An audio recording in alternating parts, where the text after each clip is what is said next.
Em nome do Senhor Jesus, agradecemos ao Senhor por este momento em que nós vamos compartilhar mais uma vez a sua palavra.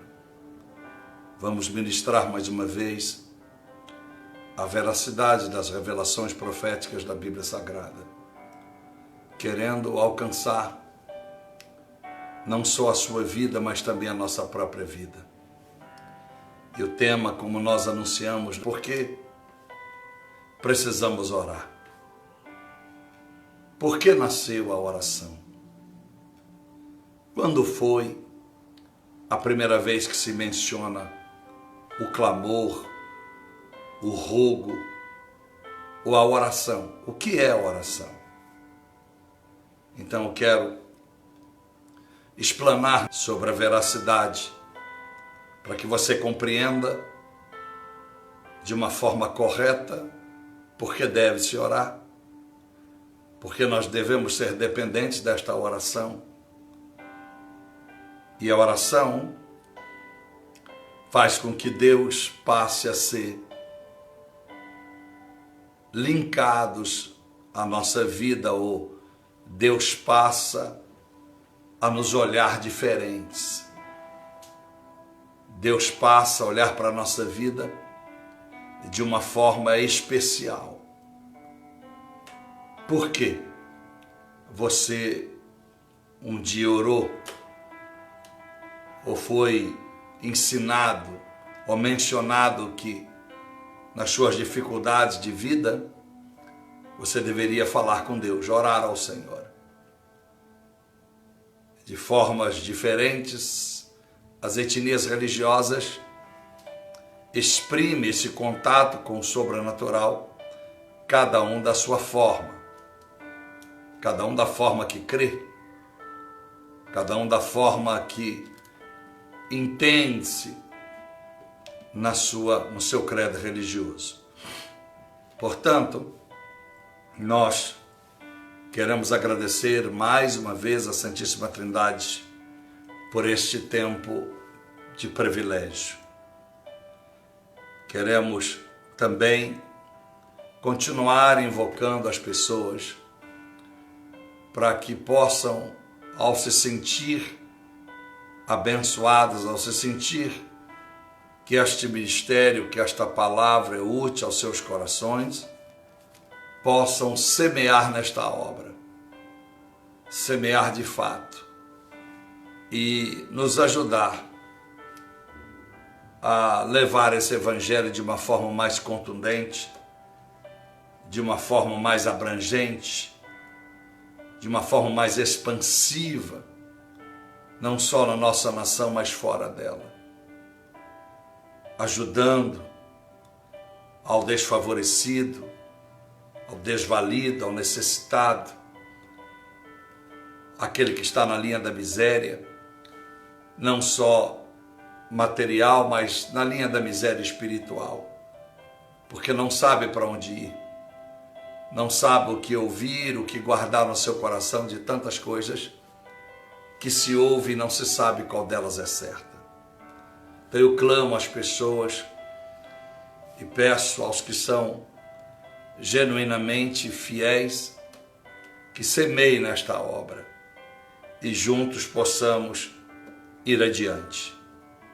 Sem dinheiro não fazemos aquilo que é preciso fazer, porque Deus foi que criou e permitiu que houvesse a moeda para negociação, porque se não fosse de tal maneira, Jesus não teria se preocupado em pagar imposto e dizer a todos que devemos dar a César o que é de César e a Deus o que é de Deus, mostrando ele a moeda corrente da sua geração. Então Jesus não se opôs à necessidade de ter dinheiro, até porque quem cuidava das finanças o tesoureiro era Judas, e ele dependia, ou aliás, ele permitia que aquelas mulheres de Lucas 8 honrasse ele com as suas ofertas, com os seus bens. Porque é muito diferente, quero dizer sobre esse Lucas 8, porque uma coisa é eu servir a Deus com as minhas ofertas. Outra coisa é eu servir a Deus com os meus bens. Quando eu sirvo a Deus com as minhas ofertas, eu dou daquilo que sobra, daquilo que eu quero dar. Quando eu sirvo a Deus com os meus bens, eu estou servindo a Deus com tudo que tenho. Não apenas aquilo que o meu coração enganoso quer dar. Veja a diferença. Porque no texto está escrito tanto no hebraico, quanto no aramaico, quanto no grego puro, em Lucas 8, e servia ao Senhor Jesus com seus bens, as mulheres. E eu já te pergunto no início deste culto, você tem servido ao Senhor e à obra com seus bens ou com as suas ofertas? As suas ofertas podem não ser os seus bens, mas se eu sirvo a Deus com os meus bens, elas se tornam ofertas. Aleluias, ofertas de amor. Então nós estamos suplicando a Deus que levante um povo genuíno que ama a palavra para serem fiéis a esta obra. Então, de duas uma, ou o que eu prego não tem nada a ver com Deus, ou o que você ouve não satisfaz o teu coração, ou a insensibilidade na sua vida não permite semear e acreditar que ainda há homens de Deus fazendo de uma forma transparente aquilo que está pronto e colocado diante dos arautos do Senhor para ser realizado. Então, se você acredita nisso que eu estou dizendo, é de Deus, com certeza você será um dos semeadores. Se não, você será um dos que, evidentemente, vão deixar de seguir esse ministério, esta palavra, essas lives, porque elas não fazem diferença na sua vida. Elas não fazem diferença no seu chamado. Então, e eu concordarei contigo, não vale a pena me ouvir. Então, meus amados irmãos, nós queremos ler um texto bíblico para mencionar em Provérbios, do capítulo 5, versículo de número 8, que diz: o sacrifício dos ímpios é abominável ao Senhor, mas a oração dos retos ou dos justos é o seu contentamento.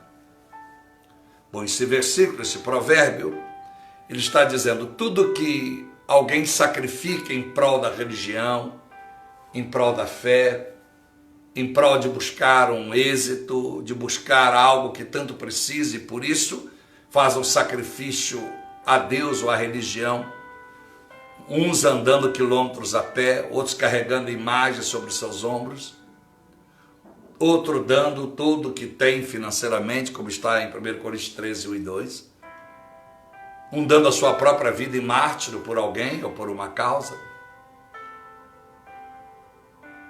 Todo sacrifício que eu faço para Deus, sem uma vida pautada nas Escrituras Sagradas, sem uma vida santificada, sem uma vida com temor, tudo que eu deposito a Deus é abominável. O que é abominável? Deus rejeita, é impuro, é uma afronta a Ele. Ele vomita, como está em Apocalipse 3:17. Estou prestes a vomitar-te. E a gente sempre diz, a gente só vomita aquilo que um dia ou uma hora ingeriu. Senão, só vai sair água de dentro de você, porque você não comeu nada, por que vai vomitar? Então, o sacrifício do tolo é abominável a Deus. Mas a oração do justo, daquele que é reto, daquele que cumpre a palavra de Deus, é aquilo que alegra, é o contentamento do Senhor, é a alegria de Deus. Quantas orações são feitas e que na verdade alegra o coração de Deus? Ou quantas na verdade, ao serem entoadas, elas entristecem o coração de Deus? Elas aborrecem o coração de Deus. A sua oração. Qual certeza você tem de que a sua oração tem agradado a Deus, tem alegrado o coração de Deus? Qual a certeza que você tem que as suas orações têm entristecido a Deus? Por isso que nós acreditamos linkar sempre toda a Bíblia, Neemias 8:10, a alegria do Senhor é a nossa força. Então, se nós estamos orando e agradando ao Senhor, não só nos sentiremos fortalecidos, mas também sentiremos abençoados, porque Ele vai responder a nossa oração. Louvado seja o nome do Senhor Jesus. Eu tenho dito sempre para as pessoas, muitas não entendem, as pessoas querem discernir as coisas espirituais de forma carnal ou filosófica. Eu sempre tenho dito, nas igrejas ou fora delas, que servir ao Senhor é um ato de fé. Servir ao Senhor é um ato de extremo compromisso. Servir ao Senhor é um ato de plena renúncia da vida. Servir ao Senhor é um ato de extrema obediência. Servir ao Senhor é a entrega total do que você é e do que você tem. E eu sei que não é fácil para muitas pessoas entender isso, porque elas querem entender isso de forma carnal. Às vezes não fazem por extrema maldade, mas fazem por uma teimosia de ignorância. A falta do conhecimento querem impor sobre o surreal, o sobrenatural, o seu conhecimento. Então eu sempre, às vezes, oro dizendo, e sempre digo isso, se Deus quiser, eu vou chegar onde estou indo viajar, eu vou voltar de onde vim, da onde parti. Sempre digo que a morte para mim é lucro. Sempre digo que o desejo de estar com o Senhor é meu maior sonho. E esse deve ser o meu maior sonho, por quê? Só para as pessoas que ficam, pastor, não fala mais em morte, não fala que você quer morrer, porque isso é muito importante para nós, etc. e tal. A verdade tem que ser dita. João 12, no verso 24, o Senhor Jesus disse, se o grão de trigo não cair e morrer, ele ficará só. Mas se ele cair e morrer,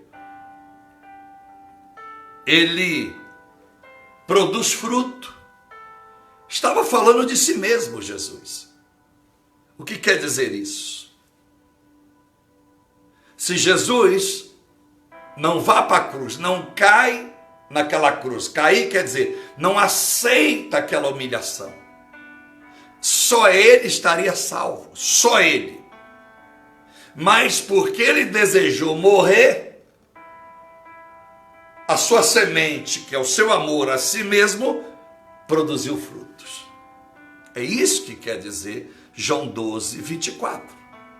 Mateus 16, verso 21, desculpa, ele começou a dizer sobre a sua morte, que ele deveria morrer. E Pedro quer repreender Jesus e ele é exortado. E ele se assusta quando Jesus diz na cara dele que o demônio está sobre ele. Afasta de mim, Satanás. O que quer dizer isso? Satanás estava plenamente dominando Pedro. Pedro já não dominava mais a si mesmo. Imagine que no mesmo tempo em que ele declara que Jesus era o Filho de Deus, e que Jesus o abençoa, dizendo que a revelação veio do Pai, não de sangue nem da carne. Instantes depois, agora, o Satanás entra em Pedro. E Jesus, em vez de exortar Pedro, exorta Satanás. Ele está dizendo, afasta de mim, Satanás. Porque Pedro está inutilizado. É como se o demônio incorporasse em Pedro. E Jesus sabia que não era mais Pedro, era o Satanás falando na boca dele. Então, meus amados irmãos, Paulo, em Filipenses 1:21, ele diz que viver é Cristo e morrer é lucro. Porque o lucro todo da nossa vida não está enquanto vivemos. Porque você não sabe para onde vai após a morte.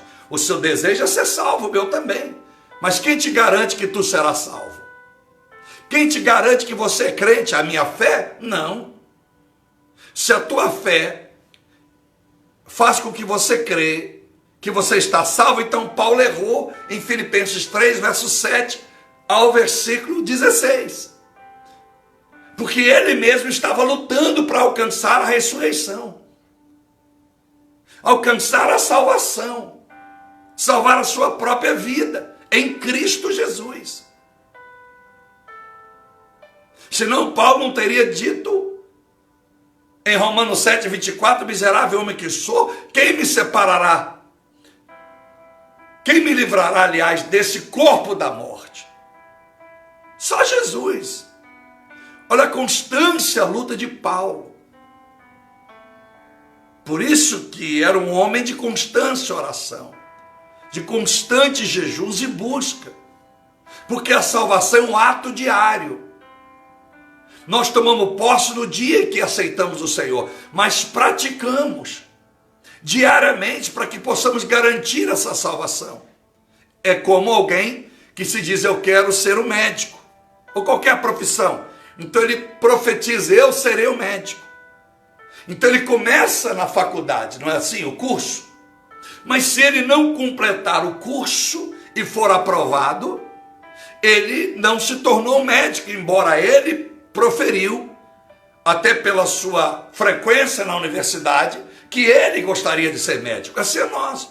Estamos na universidade de Deus. Quando nós neste mundo, esta grande sala de aula chamada mundo, são aplicados sobre nós todos os dias adversidades, provações, tribulações e do lado de Satanás as tentações. Para que nós possamos então, pelas nossas atitudes, pelo nosso conhecimento bíblico, ser aprovados ou reprovados quando nada temos de conhecimento. Então, meus amados irmãos, o lucro da nossa vida, Paulo está certo, é após a morte. É que nós vamos receber tudo aquilo e muito além do que nós ofertamos e damos ao Senhor. Quando eu digo isso, a nossa própria vida. João 12:25, logo após o versículo que Jesus disse, se o grão de trigo não cair e morrer, ele vai dizer, aquele que amar a sua vida, perdê-la-á, mas aquele que odiá-la a sua vida, guardá-la-á, ou salvá-la-á para a vida eterna. Simão, em Lucas 2, verso de número 29, quando ele vê Jesus ainda bebê, e vai apresentar no templo com Maria e José, logo depois vai chegar Ana, aquela viúva de 87 anos, que vivia dia e noite no templo. A Bíblia diz que quando ele pega o menino Jesus em suas mãos, ele diz, Senhor, agora pode despedir o seu servo em paz.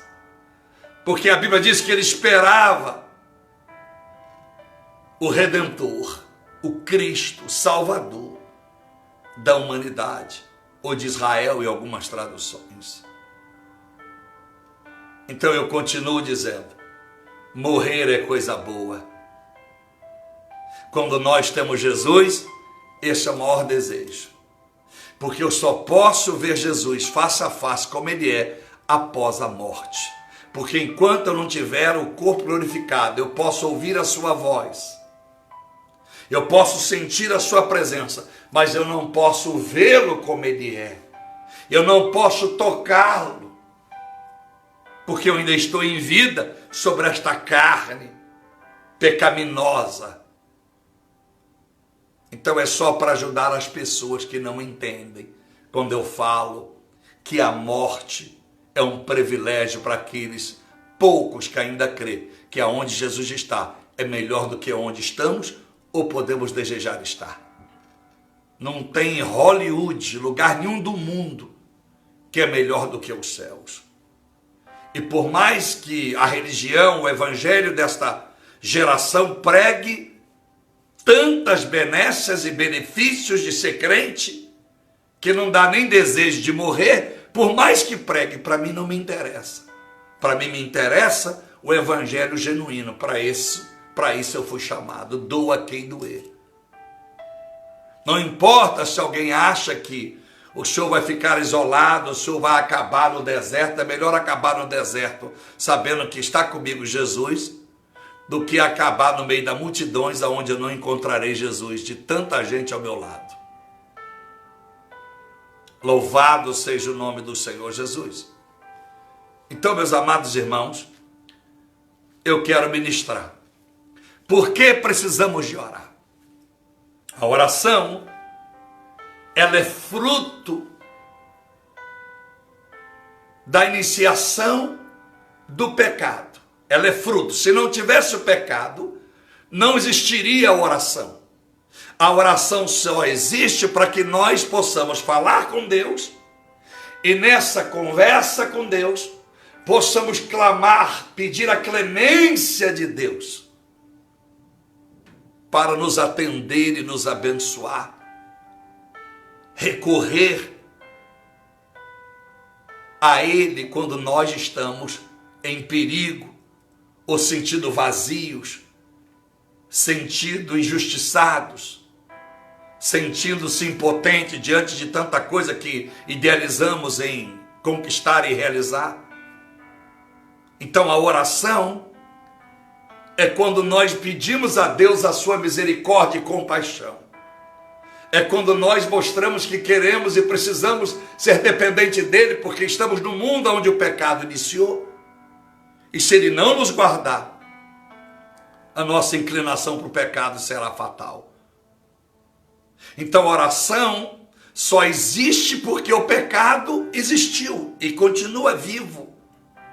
Porque Adão nunca precisou orar, nem Eva, no início de tudo, porque eles já nasceram grandes. Deus não fez eles bebezinhos, já nasceram grandes. Tinha tudo à disposição: água potável, terra, frutos, enfim, toda a alimentação à disposição. Não havia mal, nem chuva havia, só o orvalho é que cuidava de toda a plantação de Deus. Era um jardim cercado por anjos de luz, o jardim do Éden.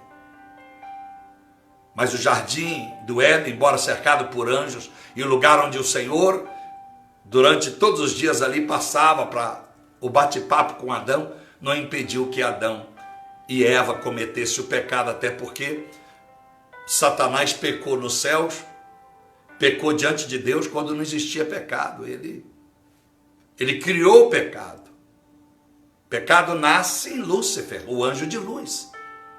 Então a presença de Deus ou de anjos na minha casa ou na sua, a sua presença dentro de uma igreja de pedra, dentro de um coral, pregando o evangelho, no círculo de oração, no meio das pessoas intituladas os santarrões da igreja, não pode dar a você imunidade para que você diga: eu nunca pequei, não vou pecar e aqui eu estou guardado. Não.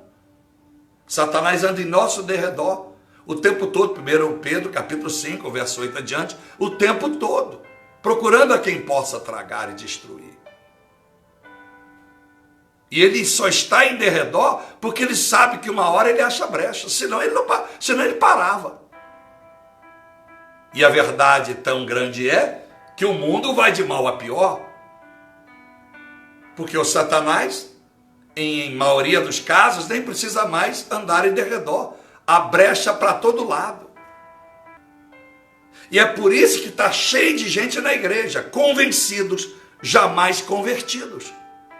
Por causa disso, as pessoas até vêm, porque elas estão vazias, estão tristes, estão para baixo, e elas naquele momento, uma palavra branda, quebrando um coração. Mas isso ainda está distante de uma conversão.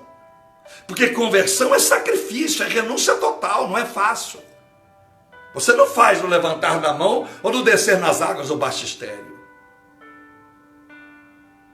Isso é utopia.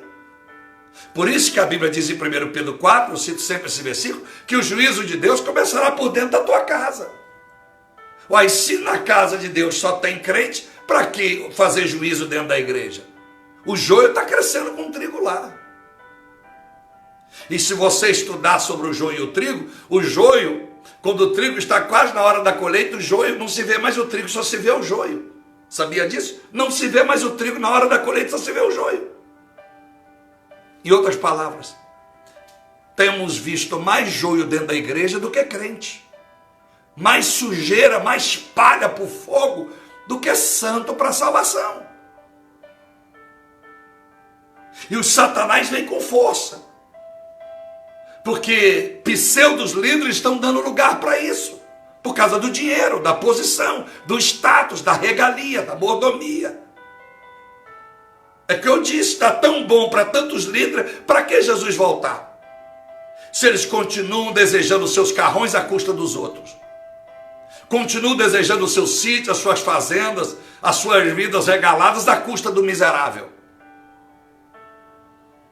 Dizendo que o que tem é digno do seu trabalho. Como pode? Eu aqui não vou me calar. Podem calar os que estão no sistema. Mas um profeta de Deus não se cala.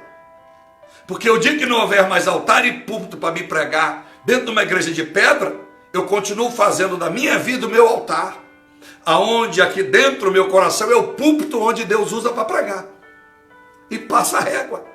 Doa quem doer. Mas é chegado a hora.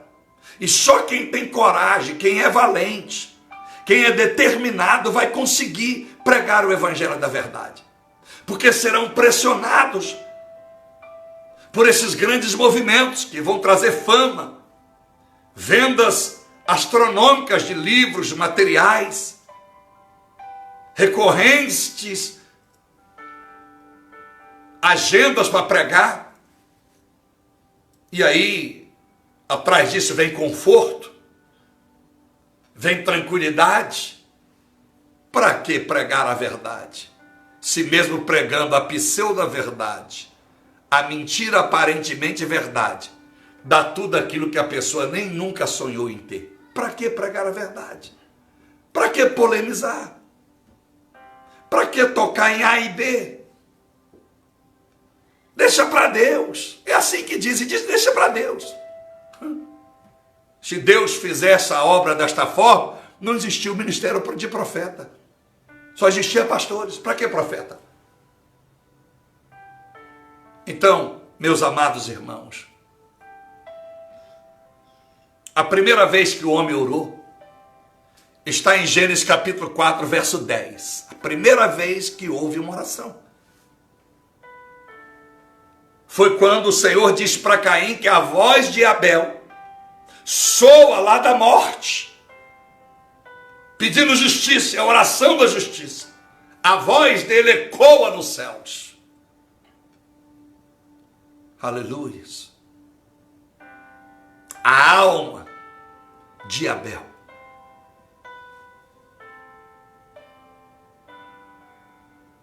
é a primeira oração, o primeiro rogo.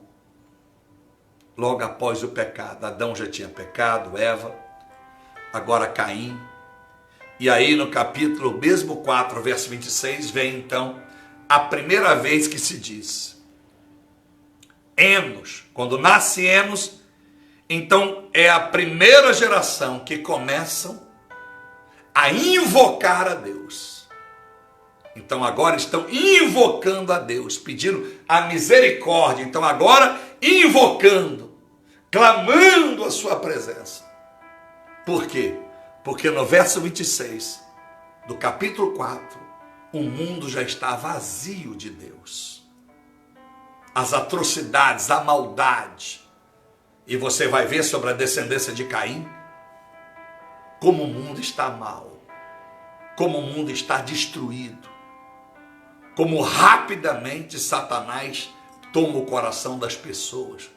E você sabe, vai chegar no capítulo 5, Deus já está completamente disposto a destruir tudo, e acontece entre o capítulo 6 e 7, quando Noé vai fazer a arca. E no 7 tudo se acaba.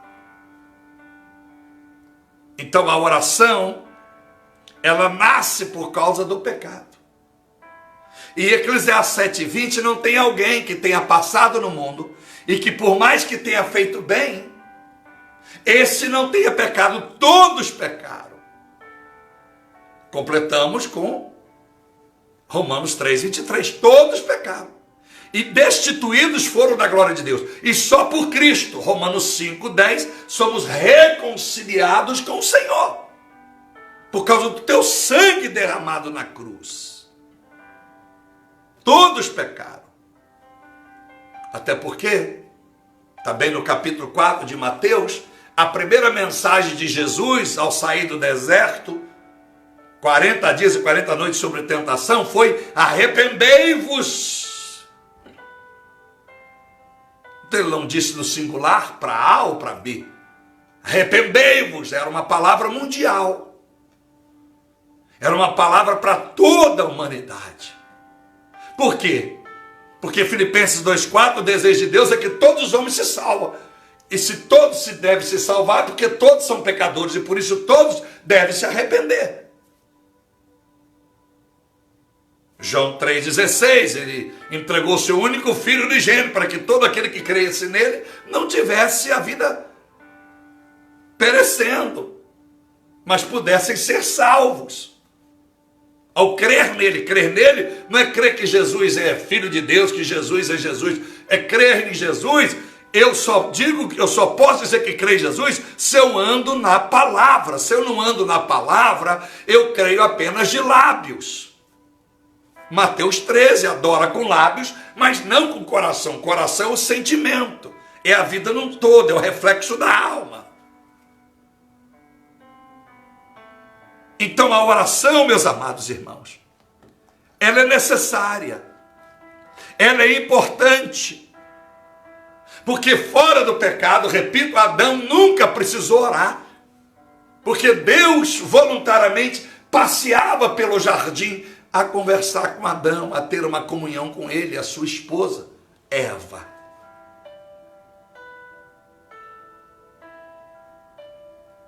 Deus é tremendo, meus amados irmãos, porque a sua palavra é clara. Ela pode não informar tudo que eu quero, mas ela ensina muito além do que eu preciso. Aleluia.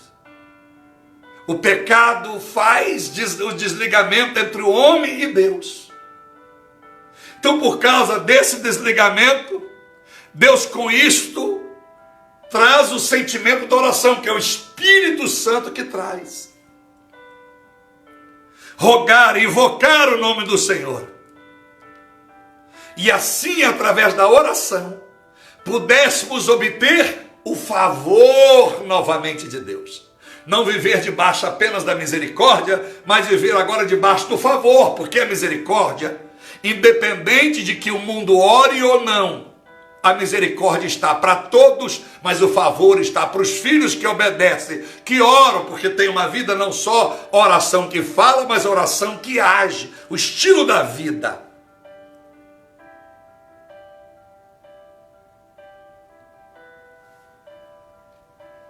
Nós já ensinamos isso. Tanto Mateus fala sempre, 5:45, Eclesiastes 9:2, o sol, a justiça, a chuva, o orvalho, a comida, o mar, o lago, a água fresca, tudo está para todos, independente do credo religioso. Não importa se a religião é radical que mata os islâmicos do Talibã, eles continuam vivos. Aqueles que não morreram ainda estão comendo, dormindo e fazendo planos que ainda ao matar pessoas tem um paraíso esperando com 7 virgens. A misericórdia está para eles. A misericórdia está para todas as pessoas que insistem em seguir uma etnia religiosa abominável, mas estão vivos. As suas casas as suas casas de oração, as suas casas de reunião, as suas congregações para aglomerar pessoas do mesmo credo, da mesma etnia, estão abertas, lucrando de uma forma ou de outra, lucrando com adeptos que ouvem ou lucrando com o dinheiro que os adeptos ofertam. De uma forma ou de outra estão lucrando. Então, meus amados irmãos, antes da oração, o dom era gratuito, o dom da graça, o dom da bondade, o dom da generosidade, não havia enfermidade. Deus não fez o homem perecível com idade para morrer, não. Por isso que você vê Matusalém vivendo quase 1000 anos. O mundo vai declinando porque a oportunidade de Deus ainda era grande para que o homem se convertesse, mas o homem, nós caímos na desgraça total. Aí vai falar lá em Salmo 90, verso 10, que o limite de uma idade boa para alguém é 70 anos, o que passa disso é enfado. Pastor, mas na medicina o cara vive com 100, tem o japonês mais antigo do mundo, tem 112 anos. Mas será que ele vive com a mesma qualidade de vida quando ele tinha 60 ou 70? Lógico que não. O enfado não quer dizer o cansaço ou uma vida enferma, é que não há mais produtividade. É como se a pessoa já tivesse vivido tudo e nada para Deus há lá de produzir. Porque se nós produzíssemos desde quando me damos por gente, até a data de morrer, não importasse ela, aleluias. Mas quando se chega a determinada idade e insiste em querer viver mais e mais, é por seu bel prazer. É para constituir os seus próprios sonhos em realidades, apenas isso. Então, meus amados irmãos, Jesus revela em Mateus 6, 31 adiante, que antes de pedirmos a Deus alguma coisa, Ele já sabe. Mas se Ele já sabe, então para que orar? Oração é busca da comunhão. Oração é dizer, Deus, eu preciso ouvir a Tua voz. Eu preciso expressar ao Senhor os meus sentimentos. Eu preciso dizer ao Senhor o que eu creio, o que eu estou aprendendo. Eu preciso abrir meu coração. Porque esse mundo, meu Senhor, quer me tragar. As angústias, as aflições, como diz o teu filho João 16:33. Eu quero falar com o Senhor, eu preciso falar. Porque quando eu falo com pessoas, por mais que me amem e eu as ame, não é a mesma coisa quando eu falo com o Senhor. Quando eu falo com o Senhor, eu sinto um peso saindo de mim. Eu sinto virtude, meu Deus, nas palavras que chegam ao teu coração. Então a oração nasceu por causa do pecado, para que nós pudéssemos linkar a nossa vida ao Senhor, voltar a viver uma vida de bênção, e não ter mais a misericórdia apenas, a misericórdia, o favor, a graça, e receber de Deus as promessas. Porque se rendermos ao Senhor, Ele prometeu prosperidade, saúde, livrarmos das misérias, das doenças, das pestes, não foi? Deuteronômio 7, 11 a 15.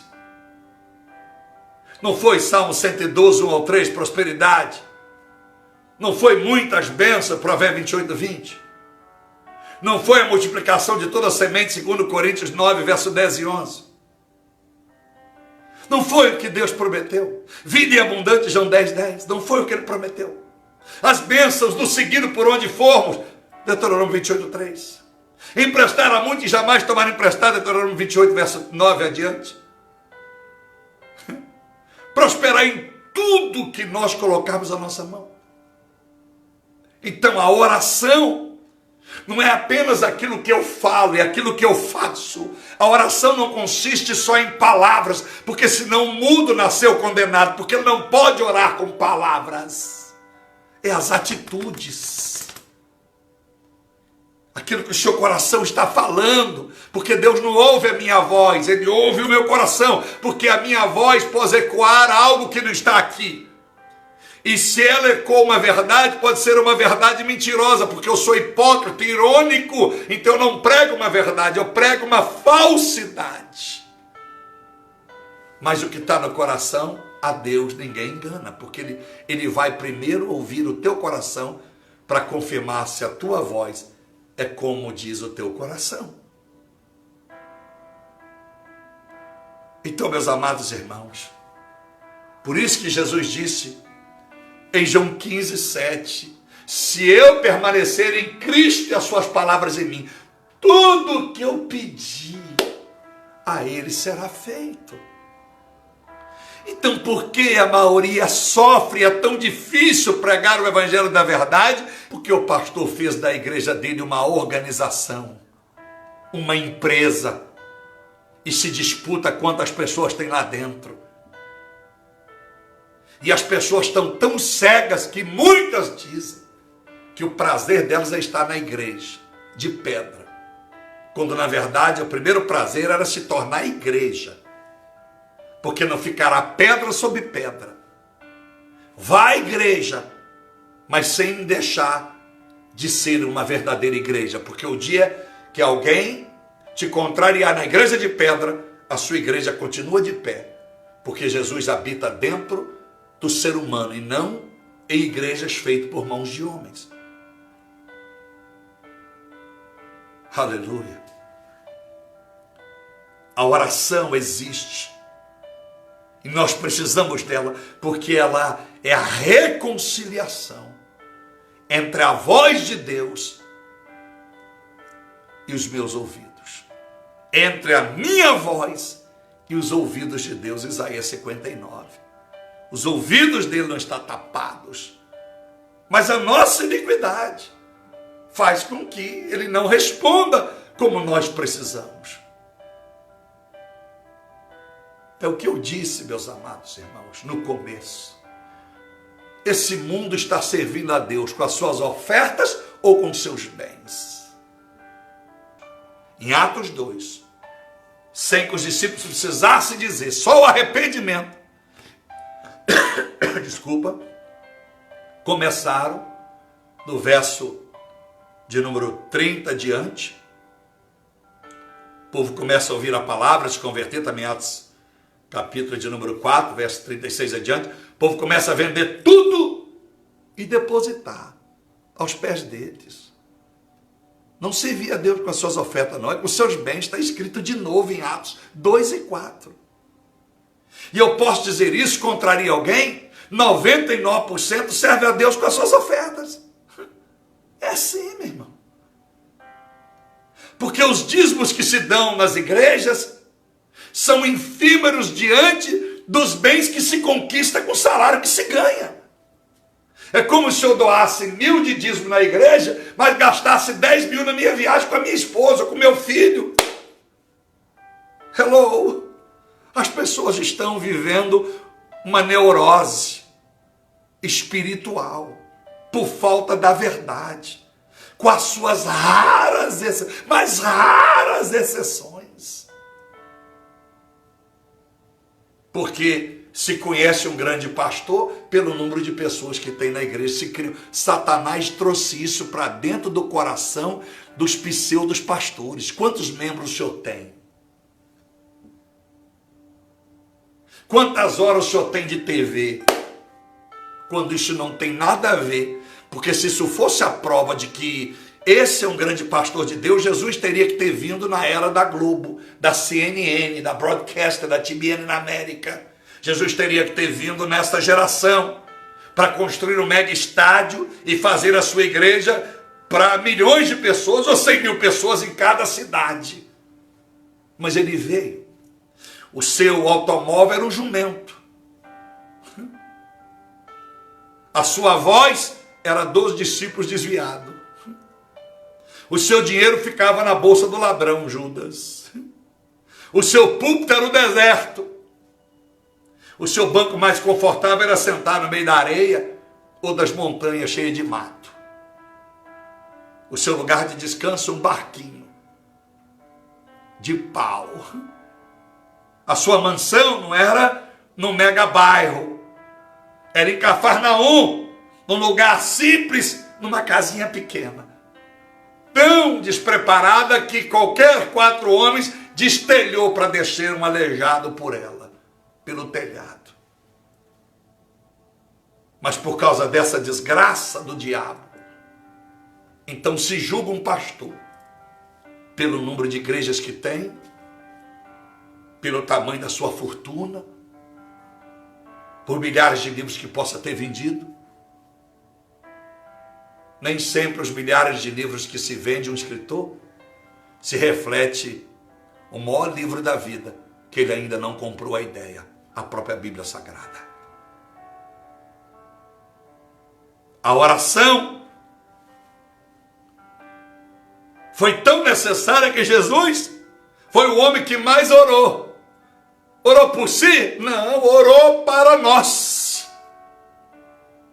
Porque ele nasceu santo e morreu santo, pecado algum cometeu.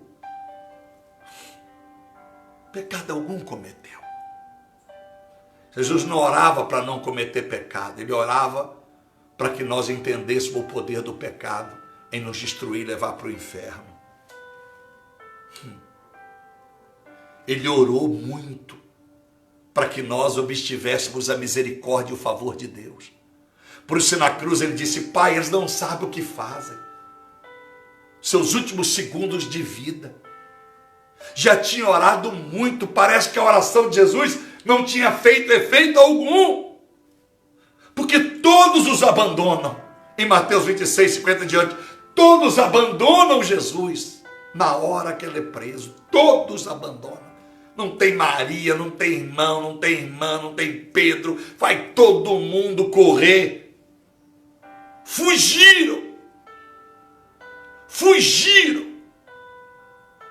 Você imagina, eu e você que nunca vimos ele. Será que nós estamos fugindo, usando a religião como fuga?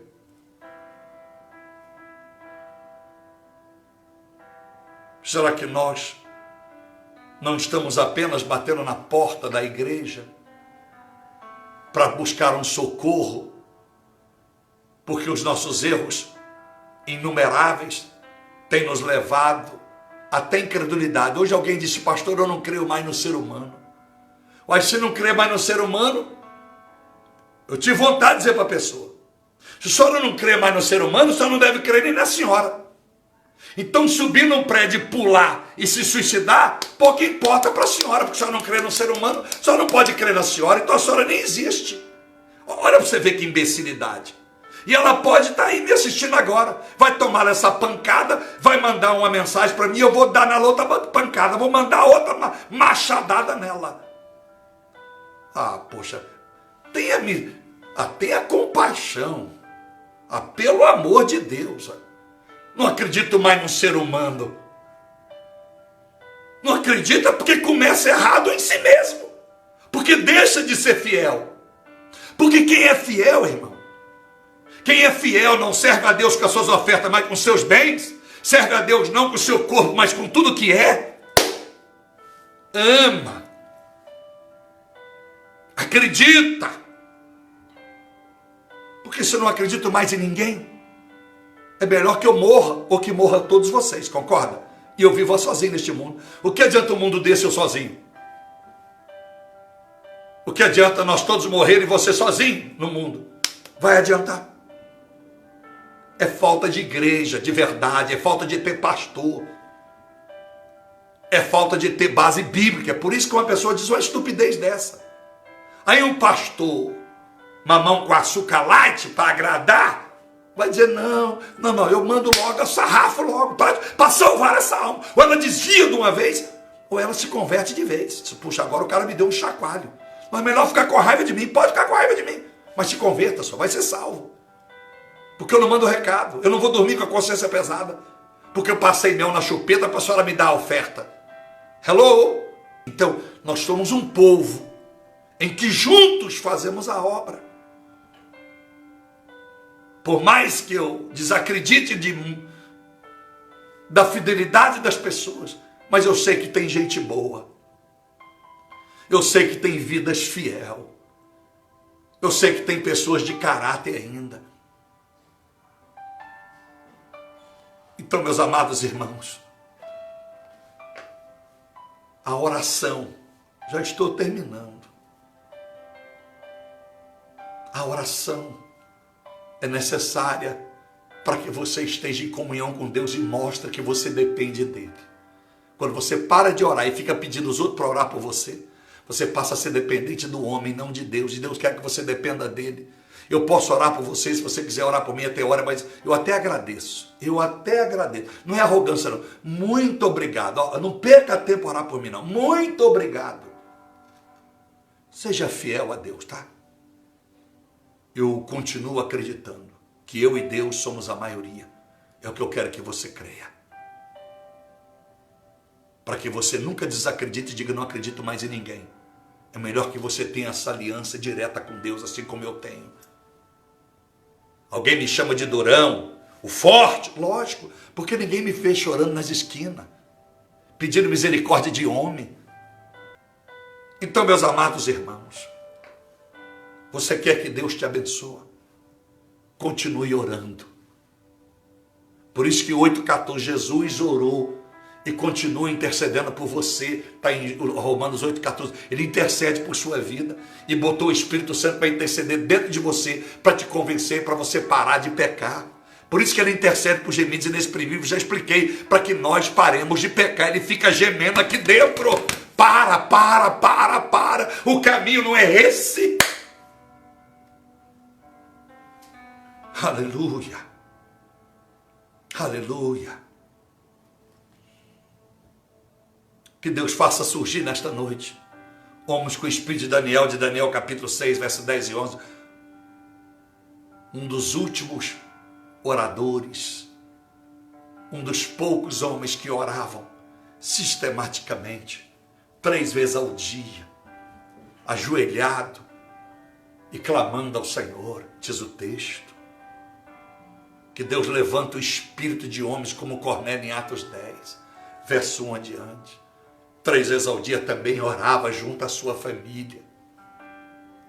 E quando tem a oportunidade de chegar até Jesus, ouvir a palavra, através de Pedro, não vai só ele leva a família e todos os amigos, e todos são batizados pelo e com o Espírito Santo. No verso 41 adiante de Atos 10. Que Deus levante mulheres com o espírito de Esther, que orou por 3 dias e 3 noites jejuando, para que houvesse justiça e o povo judeu não viesse a morrer injustiçado. Que Deus levante uma geração que tem prazer na oração. Salmo de número 88, verso 2. Disse os filhos de Coré, o salmista, eles disseram, chegue a minha oração perante a tua face. Olha o que Deus vai te revelar. Chegue a minha oração perante a tua face. O que é face? Minha face, meu rosto. Sabe o que ele estava dizendo, o salmista? Através do Espírito Santo. Chegue a minha oração diante da sua presença. Quer estar perto da face do Pablo? Você tem que estar mais próximo de mim. Eu quero estar perto da sua face. Eu tenho que estar mais próximo de você. Chega a minha oração diante da sua face, é que a minha oração me leve mais próximo da sua presença. Aleluia. Aleluia. Oh, meu Deus e meu Pai.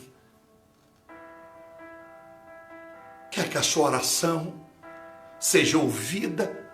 Quer sentir arrepio, a presença do Senhor? Comece a clamar, meu Senhor, que a minha oração chegue diante da sua face. O Espírito Santo é que vai te conduzir à presença do Senhor. Porque se Deus não vir aonde você orar, Ele vai te levar aonde Ele está. Nunca esqueça. Há homens que trouxeram Deus à terra, Moisés. Mas há homens que provocaram Deus levar eles lá onde ele estava, apóstolo Paulo. Que diferença. Eu trazer Deus aqui, ou Deus me levar lá? Porque Deus é soberano e é santo, então ele botar o pé aqui, não muda o seu status. Agora o mais difícil é eu provocar Deus me tirar daqui e fazer como fez com Paulo e me levar lá. Porque lá só sobrevive pela misericórdia, porque o lugar é glória. E a glória mata. Moisés quis ver a glória de Deus. Eu disse, ninguém pode ver a minha face e sobreviver. Êxodo 33. Então o Espírito Santo, se Deus não vier aonde você estiver orando, Ele vai te levar lá. Aleluia. O poder da oração. Para que você entenda Tiago, capítulo 5, 16, a oração do justo muito pode em sua eficácia. E como eu sou justo, pastor, sendo obediente, sendo servo, sendo humilde, vivendo o evangelho como ele é. Aleluia. Acreditar em Romanos 5,10, você precisa se reconciliar com Deus de fato. Tenha comunhão na igreja que você congrega, aleluia. Mas cuidado, que a comunhão da igreja não te aprova ter comunhão com Deus. Tenha comunhão com Deus primeiro, para depois ter comunhão na igreja que você congrega. Romanos 8, 26 e 27. Deixa o Espírito Santo te encher e te ensinar a orar. Aleluia. Viva 1 João 5, 13, 14. Se você vive essa comunhão e entende o poder da oração, então tudo que você pedir será de acordo com a vontade de Deus, Ele vai te dar. Mas porque Efésios 5,17, para conhecer a vontade de Deus, verso 18, eu tenho que ser cheio do Espírito Santo. Então se eu sou cheio do Espírito Santo, a minha oração é correta, eu vou orar, Ele vai atender. Se Ele não atender, porque eu estou orando errado, Ele vai me mostrar qual é o caminho que eu devo seguir. Salmo 116, 12. A oração tem que ter gratidão. Davi disse, o que darei ao Senhor pelas suas benevolências? A oração tem que ter justiça, fidelidade, reconciliação, que é uma amizade plena com o Senhor. Tem que ser movida pelo Espírito Santo. Tem que ter propósitos reais, por causa de João, que eu li agora, 1 João 5, 13, 14. E tem que ter gratidão. Aleluia. E termino dizendo para você, duas coisas tremendas que pode marcar a sua vida daqui para frente.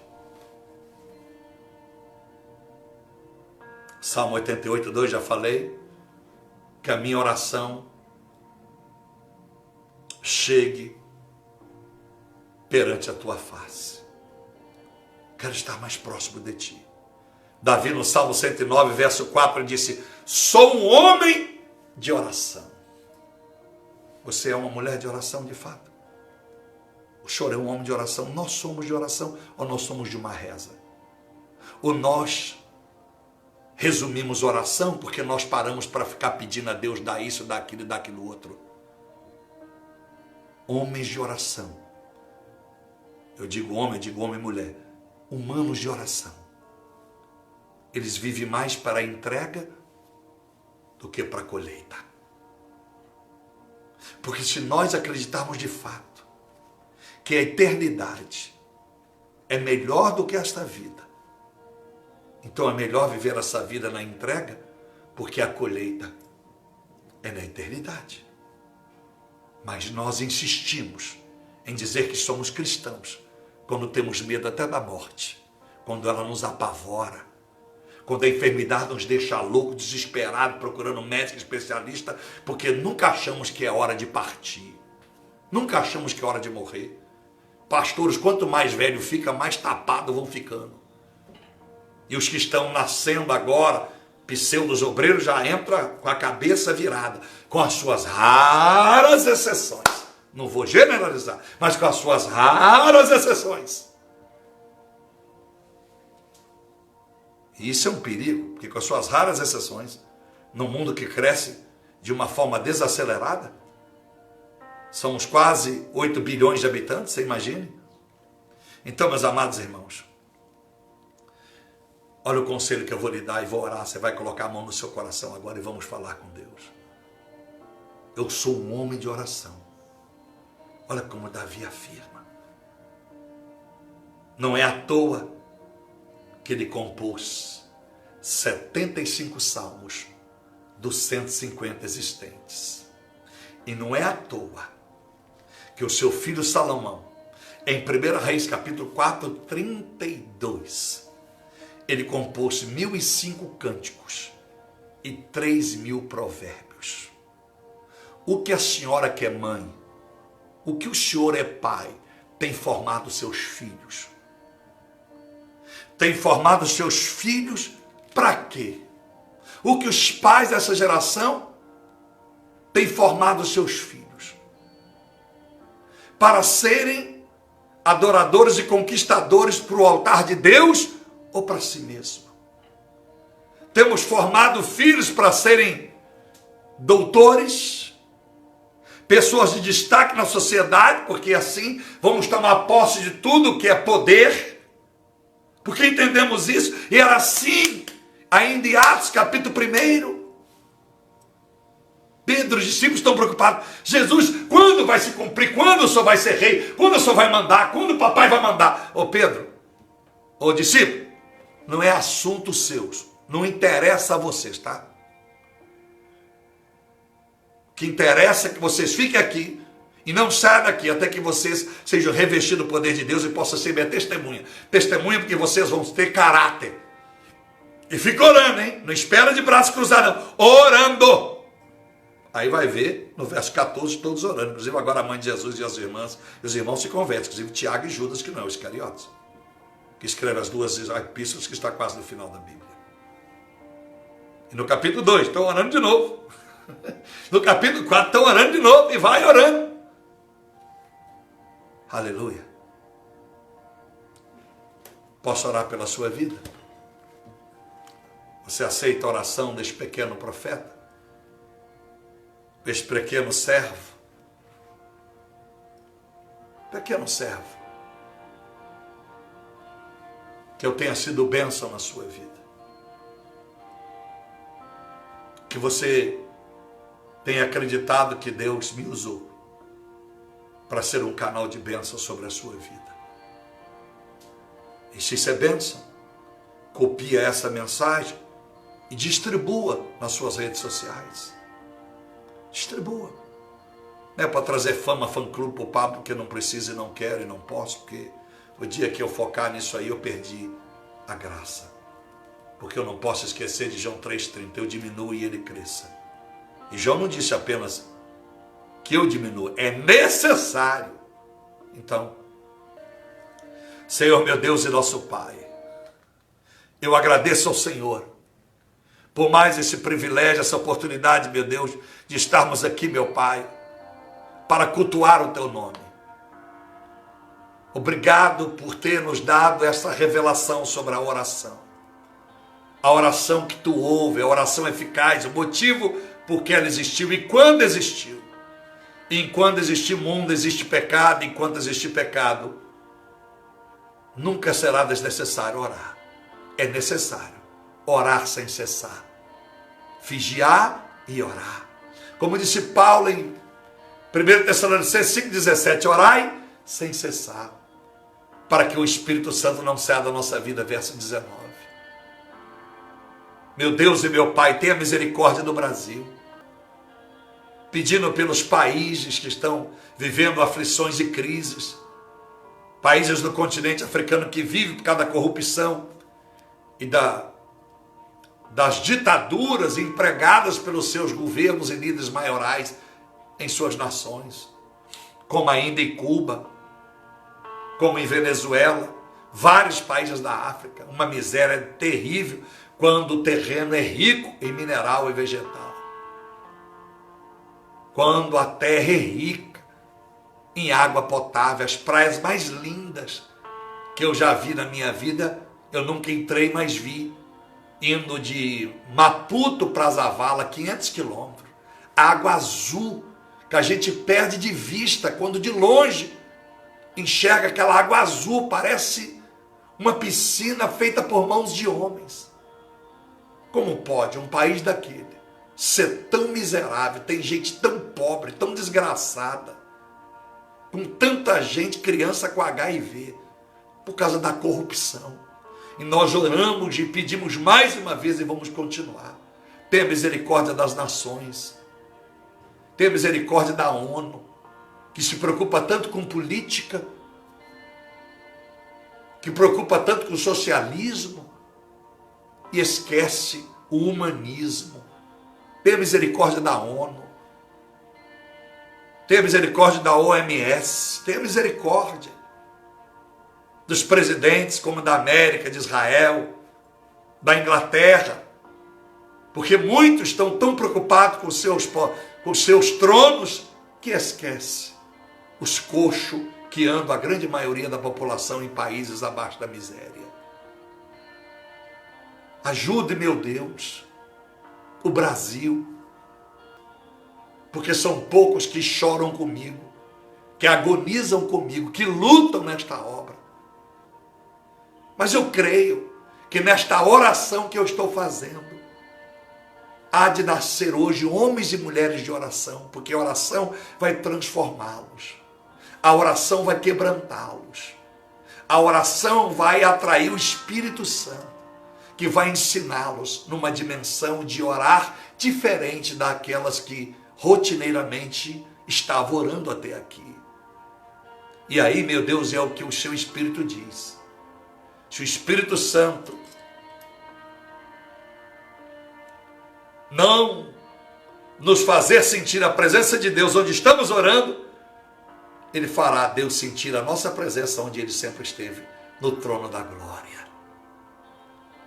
Por isso, Pai querido, tenha misericórdia, que nós sejamos pessoas mais quebrantadas, mais humildes, em que Teu Espírito Santo está levando pessoas que não tinham esse costume a orar continuamente. O dia que eu não estiver mais orando, ou já não estiver mais neste mundo, eles já estão com espírito de oração e nunca mais vão parar e vão passar de suas gerações, as suas posteridades, os seus antecedentes.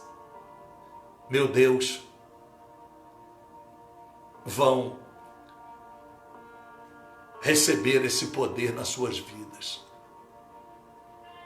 É o nome do Senhor. Que a posteridade, toda descendência, não antecedente, meu Senhor. Que os antecedentes já passaram. Mas eu sei que se todos receberem esta oração e tomarem posse desta palavra, as suas posteridade e descendência, de hoje para diante, vão ter sobre as suas vidas esse costume gracioso, e que é apenas para os que são de fato apaixonados pelas tuas escrituras e pelo dono delas. Meu Deus e meu Pai, não há nada que o Senhor não possa ter anotado no caderno aí celestial, nas crônicas divinas, que eu não tenha dito que essas pessoas vão ficar à mercê da sorte. Não. Todos os problemas que nós estamos vivendo, em todas as esferas, eu e eles, agora, o Senhor já recebeu no teu trono. E aí, antes de pedir, disse Jesus, o Senhor já sabe e vai atender se nós buscarmos o teu reino. Então, que a oração seja conhecida por todos, é para buscar comunhão, para buscar o favor, o livramento da condenação eterna. É para nos manter cheios do Espírito, para nos manter vigilantes contra o pecado, para nos mantermos, meu Deus, iluminados por causa da presença do teu Filho Jesus, que é a luz do mundo, para nos manter o sal da terra, não insípido para ser pisado, mas o sal que traz sede e sabor no Evangelho para todas as pessoas que nos ouvirem ou apenas olharem para nós.